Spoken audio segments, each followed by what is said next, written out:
Millionaire found a virgin bride in tears. Then he took her hand and said, "I will marry you." Clara Monroe stood silently before the full-length mirror in the bridal suite of a seaside church overlooking the Oregon Bay. The pristine white wedding dress clung tightly to her frame, like a beautiful but dishonest mask. The silk was smooth, but she felt it heavy, stifling, like wearing someone else's future stitched together with lies she hadn't dared to say out loud. In her hands, a bouquet of ivory roses gave off an overpowering fragrance that made her dizzy. The sickly sweet scent felt artificial, suffocating. The woman staring back in the mirror was a stranger, cheeks painted too pink, lips blazing red, eyes vacant. This wasn't Clara, the girl who once dreamed of sketching beside the sea. This was a perfect bride sculpted to meet someone else's expectations. "It's all going to be okay, sweetheart," her mother, Helen Monroe, whispered behind her, her voice gentle but trembling. She adjusted Clara's veil with careful fingers. "Nathan is ideal, the senator's son, smart, successful, kind. This is the future we need." Clara gave a faint nod. Inside, she was free-falling. Her father, Gerald Monroe, once owned a modest but successful medical supply business, now drowning in debt after a disastrous real estate venture. If the wedding went through, Nathan's father would intervene, save the company, and keep the family afloat. If Clara backed out, her father could lose everything, maybe even face prison for financial misconduct. She had pleaded with him, "Dad, I don't love him." His answer had been cold. "Love comes later. Opportunities don't." Her mother had cried, "I don't want this life for you, but we have no choice." Clara knew what Nathan was beneath the suit and perfect teeth. To the world, he was the dream, young tech CEO, the golden boy with a future. But when he looked at her, Clara felt like she was shrinking. Just last week, during what was supposed to be a romantic dinner, he'd presented her with a prenuptial agreement that read more like a contract for controlled behavior. Even intimacy had scheduled slots, Wednesdays and Saturdays, as if affection could be booked like boardrooms. She had tried to convince herself this was sacrifice.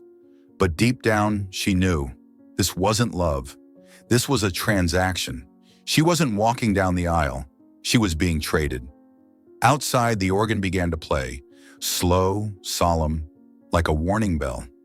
Inside, Clara's grip on her bouquet tightened until thorns pierced her skin. A voice inside her whispered, "If you don't run today, you never will." Clara stood frozen. She could hear everything, the rustle of her silk gown as her mother adjusted the hem, the clicking heels of an assistant walking down the hallway, the soft tick-tock of the antique clock above the door. Time was moving forward, and she was stuck, caught between the weight of other people's dreams and a small, desperate voice inside her heart begging to be heard. A week ago, Clara had been using the shared computer in her father's office when she accidentally opened Nathan's email. He'd forgotten to log out. What she saw had turned her stomach. Messages between Nathan and his young assistant weren't just romantic. They were conspiratorial. Transactions, arrangements. But that wasn't the worst of it. In one email thread, Nathan discussed manipulating city records and accepting a sizable bribe from a real estate developer in exchange for insider access to an upcoming harborfront redevelopment project. "Keep this quiet, babe," Nathan had written. "If she suspects anything, it doesn't matter. She's not going anywhere." Clara had copied the entire thread to her phone. Her hands shook as she saved each email. She hadn't told a soul, not her mother, not her father, not even her closest friend. It was too dangerous, too tangled. And now, as she stared at the reflection of her painted face, Clara knew one thing with absolute certainty. She could not walk down that aisle.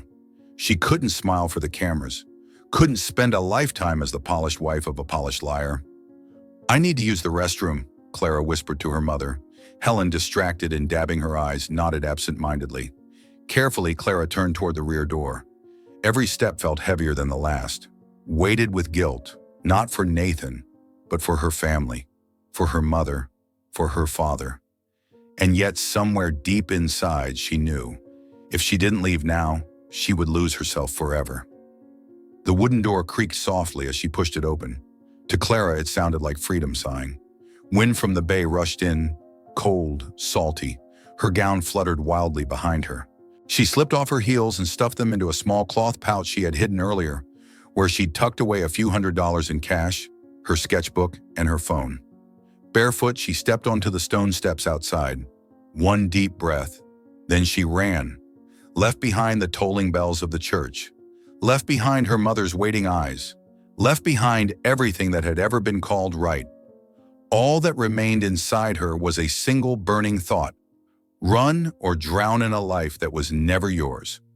Clara's bare feet slapped against the rough pavement as she fled down the narrow stone path behind the church.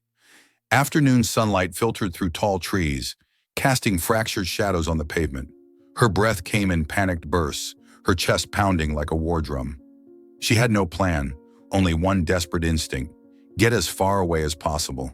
From the church, from Nathan, from the lie. Her wedding gown dragged behind her, catching dirt and dust, the hem now stained and torn. Her soles bled from gravel cuts, but she didn't slow down. Then, wham! A collision, like hitting a wall. Clara crashed backward onto the hard ground, the impact knocking the air out of her lungs. A steaming box of pizza and a tray of coffee tumbled through the air and landed squarely on top of her. Cheese smeared across her dress, coffee soaked the silk in a spreading, ugly blotch. The air filled with the scent of burnt pepperoni and bitter espresso. It was disastrous. It was ridiculous. "Damn it," came a deep, exasperated voice. The man, tall, scruffy, with messy hair and a 3-day beard, pushed himself up, picking up the crumpled pizza box and splattered coffee tray. He blinked, taking in the scene. Then his eyes landed on her. "You've got to be kidding me," he muttered. "You're the runaway bride?" Clara scrambled to sit up, her cheeks flaming. I didn't see you. I wasn't looking."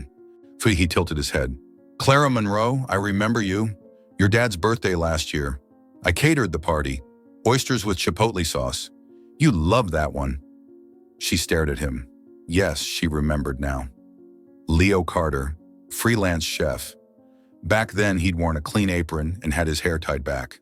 Now he looked more like a drifter than a caterer, but his eyes were still sharp and his smile still crooked in a way that somehow worked. She tried to stand, but her foot slipped on the spilled coffee. She nearly fell again, but Leo reached out and steadied her. "Careful," he said. "Not exactly runway terrain for that gown." Clara exhaled sharply, half embarrassment, half laughter. "I ran away from my wedding." Leo gave her a long look. Muddy dress, bloody feet, wild hair, tear-streaked face. And then he laughed. A loud, honest, full-bellied laugh that echoed off the alley walls. "This is unreal, like something out of a rom-com. Runaway bride crashes into broke chef, airborne pizza included." For the first time all day, Clara laughed. Just a little. "Where are you headed?" he asked. "I don't know," she admitted. "Just away." He was quiet for a beat. Then he said, "I've got a boat docked nearby. Not fancy, but discreet. If you need somewhere to disappear for a few days, I've got coffee, non-spilled, and seats free of melted cheese." Clara looked at him. She didn't really know him, but he didn't have Nathan's coldness or the polished cruelty of the people she'd just escaped. There was something raw in Leo's blue eyes. Annoying maybe, but honest. A voice in her head whispered, "You either trust this or you go back to the lie." She nodded slowly. "All right, but if you're messing with me, I swear I'll throw you into the bay." Leo smirked. "Fair enough. I float pretty well." Clara never imagined that running away from her wedding would lead her to a rusty old boat, a scruffy chef, and a quiet sunset like this. But maybe this was exactly what she needed. Leo guided her along the cobblestone path leading to the marina behind the old marketplace. The last rays of sunlight shimmered on the water, scattering gold across the ripples. His wooden boat, Second Wind, was nothing glamorous. Paint peeling, ropes frayed, the deck weathered with time. But to Clara, it looked like somewhere she could finally breathe. Inside, the cabin was small but homey. A compact kitchen, shelves stacked with cookbooks, a chipped table and 2 mismatched chairs, and a single bed folded neatly against the wall. It smelled like aged timber, strong coffee, and something that felt strangely like home. Leo handed her a glass of water. "Drink?" You look like you just finished a marathon in a wedding dress." Clara gave a tired smile, took a sip. "Thanks, and sorry again for ruining your lunch." He waved her off. "Coffee can be replaced. That dress, though, I think it's beyond saving." They sat across from each other in the warm glow of dusk, filtering through the small window. No makeup, no cameras, just two people, stripped down to silence and shared exhaustion. Leo spoke first. "I used to own a restaurant, Portland. It was called Brine and Flame. Sounds fancy, right?" Clara nodded, curious. "It was everything to me. I built it from scratch with a friend. At least I thought he was. We worked insane hours. I slept under the prep table the first year." She whispered, "What happened?" He stared out the window. "He cleaned out the business accounts, faked my signature, disappeared to another state. Within 3 weeks, I lost the restaurant, my apartment, and half my soul. Press called me a fraud. I didn't even defend myself. I had nothing left to say." Clara's heart ached. "I'm so sorry," Leo nodded. "I thought I was tough. I wasn't. Then one day I walked past this harbor, saw a for sale sign on this boat. I bought it. Didn't know why. Maybe just to vanish for a while." Clara glanced around. "Maybe this is where you were meant to land." Leo smiled faintly. "What about you? Why run away in a wedding gown?" Clara gripped the glass tighter. "Because I've lived too long in someone else's story. My family wanted me to marry Nathan to save my father's company. They called it sacrifice. I call it surrender." Her voice broke. "I wanted to be an artist. Open a tiny gallery near the coast. Serve coffee and sketch tourists. Instead, I was shoved into business school. Then into a marriage contract with scheduled affection." Leo didn't interrupt, just listened. "My dad said, 'Love will come later.' But if I had walked that aisle today, I think I would have vanished." A stillness settled. Then Leo said gently, "Then welcome to the land of lost causes." Night fell fast. Clara was still in her crumpled gown, but Leo had offered her an oversized shirt to cover her shoulders. She sat on the edge of his bed, unsure. "You can sleep here," Leo said, nodding to the bed. "I'll crash in the cabin, don't worry." She nodded, curling up with her old sketchbook in her arms. She faced the window, watching the moon rise faintly over the bay. Leo lay stretched on the bench outside, holding a now cold cup of coffee. The waves whispered softly, wind drifting through the cracks in the wood. They slept apart, still strangers. But for the first time in a long time, Clara didn't feel alone. As the old van pulled away from town, Clara turned to look back. The steeple of the church, where she was supposed to say her vows, was now just a blurry speck in the rearview mirror. She exhaled slowly, not because she knew where she was going, but because she had finally left where she didn't belong. Leo's burnt orange van rumbled along the Oregon coast, sea breeze slipping through the cracked windows. The faded sign, Leo's lunchbox, still dangled from the back, a quirky wave to anyone they passed. Leo was the one who talked more that first morning. He told stories about oddball customers from his food truck days. A man who only ate sandwiches with chocolate mustard, an old lady who carried her cat in a baby sling. At first, Clara just smirked politely, but eventually she laughed out loud, the first real laugh in weeks. "You laughed," Leo noted, glancing over from the driver's seat. "Probably because your stories are so ridiculous," Clara replied, her voice still rough from exhaustion. "Laughing means you're still alive. That's a big step, you know." The coastal road looked like something out of a painting. Towering cliffs, long golden stretches of beach. They stopped at a roadside coffee shop called Lighthouse Latte, where everything had lighthouses on it, from the cups to the napkins. Clara headed to the restroom and, in a distracted moment, accidentally entered the men's room. Inside, an elderly man was washing his hands. "Good heavens, young lady!" he shouted, fumbling with his zipper. "This is the men's." Clara turned crimson, backing out in a hurry, but trouble didn't stop there. The old man took a closer look at her, eyes wide. "Wait, you're that missing bride from the news." His voice drew attention from the other customers. One of the baristas quickly pulled out her phone and dialed 911. Leo, waiting outside by the van, saw Clara bolt out the door, her face pale. He didn't need to ask. "Get in," he said firmly. The van screeched out of the parking lot just seconds before a patrol car rounded the corner. They drove in silence for a few minutes. Clara sat catching her breath, her hands clenched around her sketchbook. "I swear," she muttered, "if I have to keep running just because I keep walking into the wrong bathroom, I'm moving to Canada." Leo glanced at her, grinning. "Canada's cold. You don't even have a jacket." She laughed, this time a full, clear, almost childlike laugh. Leo didn't say anything else, but something in his eyes softened. There was something about the way Clara laughed, maybe the relief, maybe the fragility, that made his chest feel strange. He didn't know what it was, not exactly, but he knew he wanted to see that smile again. Later that afternoon, they stopped at a quiet coastal rest area.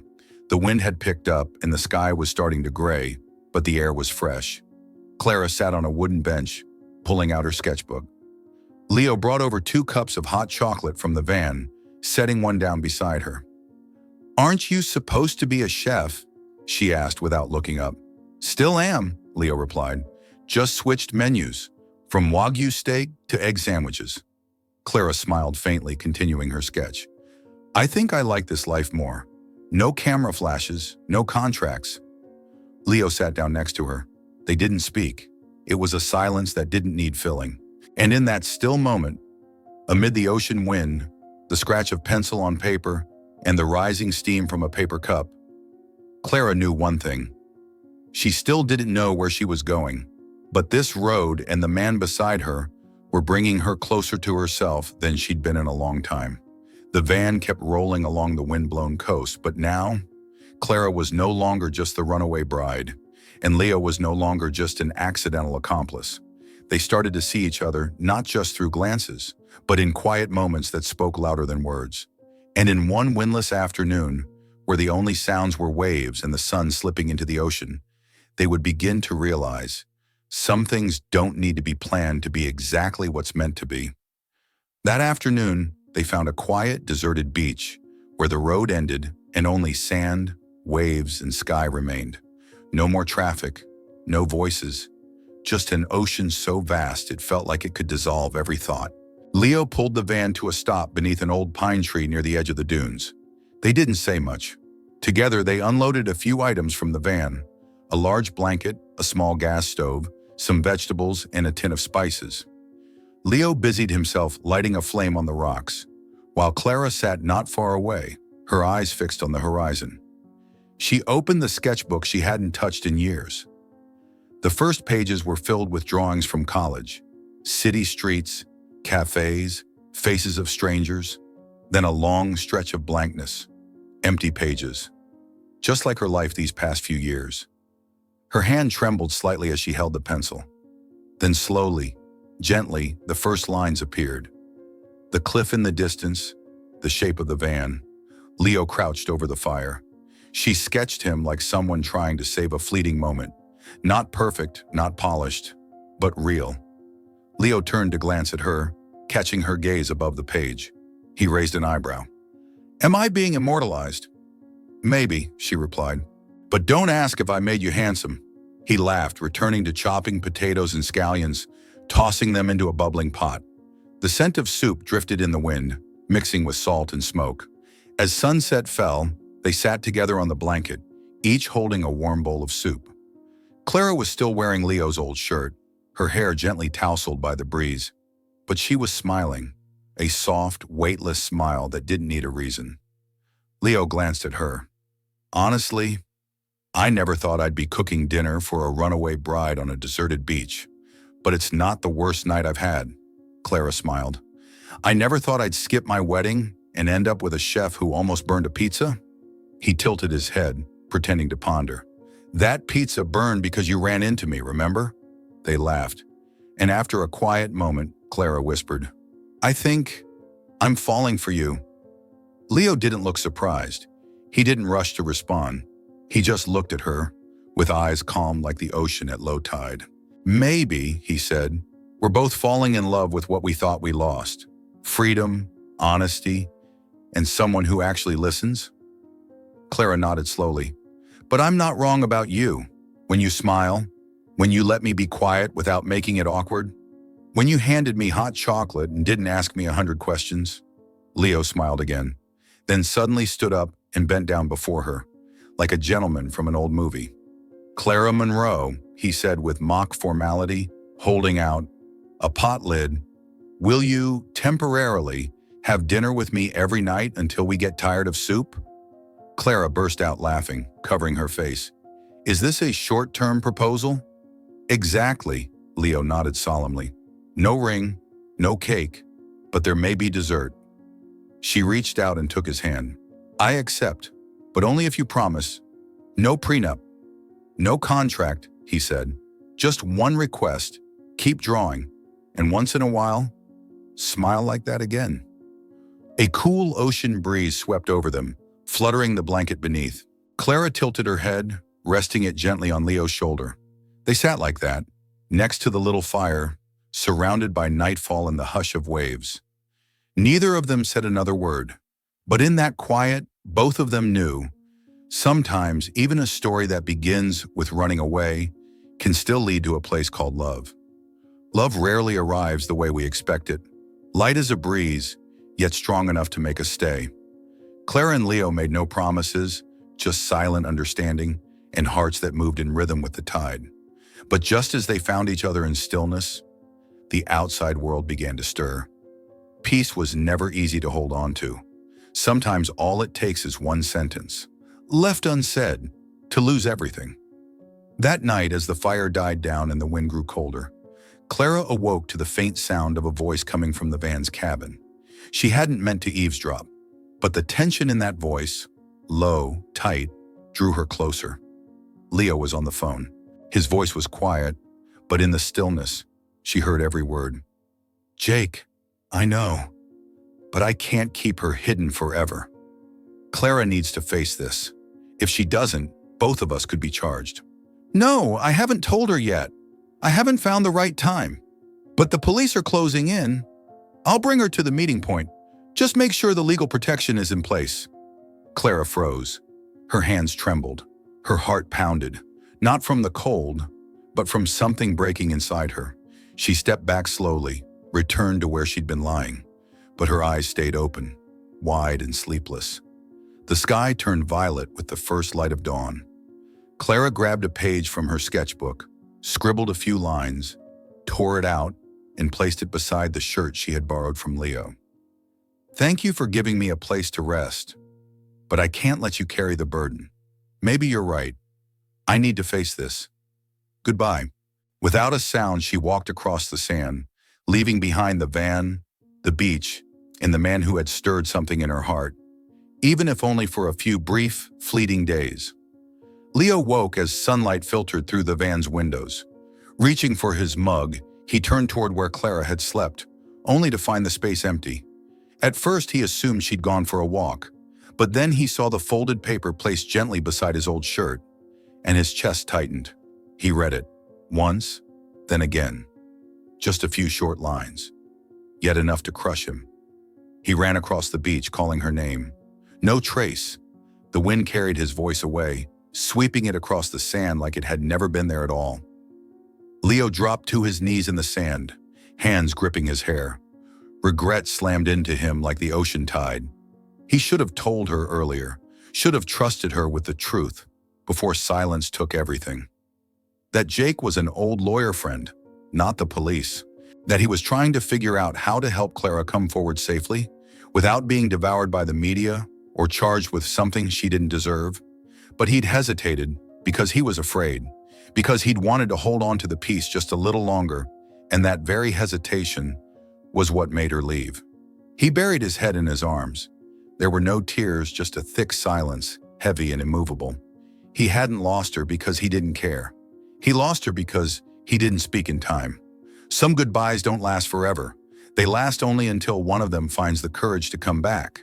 And this time, Leo wasn't going to waste another second. Leo had followed every trace Clara left behind. Gas stations, roadside cafes, bus ticket vendors. Finally, at a tiny train station tucked deep in the northern pine forest, he found her, curled up on a wooden bench, shoulders hunched, gaze distant. She was still wearing the old shirt he had given her, now wrinkled and smudged with dust. When Clara saw Leo step inside, she stood up immediately, taking a step back. Clara, he said her name softly, like wind slipping through a cracked door. You followed me? She asked, her voice hoarse and strained. No, I looked for you, Leo answered, stepping closer. Because you misunderstood me. Clara gripped the strap of her backpack, her eyes red. I heard your call. You said you'd turn me in, that I needed to face it. You only heard half the call, Leo cut in, his eyes locked on hers. Jake is my lawyer, not Nathan's. I'm helping you build a case against him. Clara faltered, confusion flickering in her eyes. Leo went on, his voice steady but low. I wasn't turning you in. I was trying to protect you from a criminal case, from the media, from things you don't even know are coming. He pulled a few papers from his jacket, copies of marriage contracts, leaked emails, and Nathan's financial reports that Jake had uncovered. I'm sorry I didn't tell you sooner. I was afraid that if you knew, you'd lose the only piece you'd found. Clara stood frozen. Then, like a cord that had been pulled too tight for too long, she broke. She began to cry, not loudly, but the tears came fast, falling hard against her cheeks. I thought you were like them, she whispered. Everyone wants something from me. Leo stepped closer and placed his hand gently on her shoulder. The only thing I want is for you to get yourself back. She looked up at him. Her eyes were tired, but something in her gaze had softened. I was wrong, she murmured. I'm sorry for doubting you. He nodded slowly. We've both been hurt, but this time, I'm not letting fear decide for me. A distant train whistle echoed through the forest. Clara turned toward the sound, then looked back at Leo. What do we do now? She asked softly. We go back, Leo said. To town. We face the truth. No more running. The silence that followed wasn't heavy. It was full of decision. Their feet moved before their minds could catch up, turning away from the wilderness and toward whatever truth waited in the town they'd once fled. Clara clenched her fists, not from fear, but because for the first time in her life, she was about to step out of the shadows with someone standing beside her. They walked out of the old station together, the forest wind sweeping through their hair. No one held anyone's hand, but their footsteps were finally heading in the same direction. Sometimes going back isn't weakness, it's courage. Courage to face the truth, the people who once hurt you, and the parts of yourself you tried to bury. Together they returned to the town. But this time, they weren't hiding. They walked straight into the spotlight, ready to uncover every truth that had been buried. The town square was packed. Cameras, microphones, reporters shoulder to shoulder. On a temporary stage at the center stood Nathan Sullivan, perfect in a gray suit, flanked by his lawyer and two assistants. He lifted his chin and looked directly into the cameras. We've organized this press conference to address the unfortunate incident of Clara Monroe's disappearance on our wedding day. Nathan began in a calm, practiced voice. We are heartbroken, but in the spirit of forgiveness, I am willing to move forward if she offers a public apology. Camera shutters clicked. A few onlookers clapped, people who didn't yet know the full story. Clara stepped out from the edge of the square. Sunlight caught her tousled hair. She wore no makeup, but her gaze was unwavering. The crowd parted as she walked forward. Leo followed a few steps behind, holding a thick folder. He was no longer a bystander. Today he was a witness. Nathan faltered slightly at the sight of her. He masked the surprise with a tight smile. Clara, Nathan said, his voice controlled, you heard me. If you apologize right here, right now, this can all go away. Clara stepped onto the platform. She didn't look at Nathan. She looked straight into the cameras.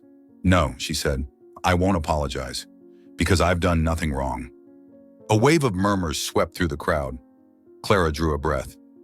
I was coerced into signing a one-sided prenuptial agreement. I discovered that Nathan Sullivan embezzled funds from my father's charitable foundation. I also have emails proving he was unfaithful throughout our engagement. Nathan stepped forward, trying to cut her off. You're fabricating, Leo's voice rang out. The police are here. They'll verify everything. He handed the folder to the officer standing nearby. Page after page was revealed. Bank transfers, contract copies, internal memos, and authenticated emails. Nathan's face drained of color. Another officer stepped forward. Nathan Sullivan, you are under investigation for financial fraud, breach of trust, and marital deception. The sharp click of the handcuffs cut through the silence like a gavel hitting wood. People gasped. A woman dropped her phone.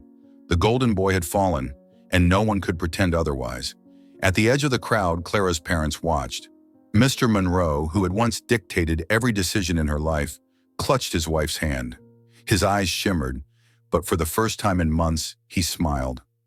Clara stepped down from the platform. Her legs trembled slightly, but Leo was there to catch her. "I told you," he whispered. "You don't have to fight this alone anymore." Clara's parents approached. Mrs. Monroe wrapped her arms around her daughter, holding her tightly. No blame, no lectures, just tears and a long, quiet embrace. Mr. Monroe looked at Leo, then nodded. "Thank you for not leaving her when the rest of us went silent." Leo didn't answer. He just held Clara's hand tighter. His only reply, a silent promise. The crowd began to scatter. Reporters still swarmed, shouting questions at Clara. But this time she wasn't afraid, because the truth had been spoken, because her dignity had been restored, and most of all, because now she was no longer alone. Not all love stories begin with promises. Some begin with simple kindness and grow into something no one expected. Love. 3 months after that press conference, the beach where they once stopped felt like a different place. No longer empty, yet still full of calm. On a gentle autumn morning, beneath soft sunlight and the cool sea breeze, Clara and Leo stood before an arch made of seashells and coastal vines, feet in warm sand. Clara wore a simple dress, no long train, no veil. Leo wore a white shirt and linen pants. Simple, just like their love. The officiant was an older woman, once the owner of a roadside cafe they had stumbled into during their escape. She smiled warmly at the two standing before her. "No need for long vows," she said. "Just say something that's true." Clara turned to Leo. She held no paper, just his hands. "I used to think I had to run away from everything to find freedom, but it turns out I only needed someone willing to walk with me." Leo gently squeezed her hands and answered, "I never planned for this. You are the most beautiful surprise that ever happened to me." When they exchanged rings, not expensive, not ornate, everyone smiled. No one cried because there was no sadness. Only light, the sound of waves and the warm silence between two hearts that had weathered their storms. That evening, they built a fire by the shore. The same small gas stove from before, but now with a tiny strawberry wedding cake, homemade by Leo. Clara held her sketchbook and drew the scene. Leo laughing, her mother leaning on her father's shoulder, in the sea calmer than ever. Beside the sketch, she wrote in the corner of the page, "In the end, freedom isn't about running. It's about having someone you can stay for."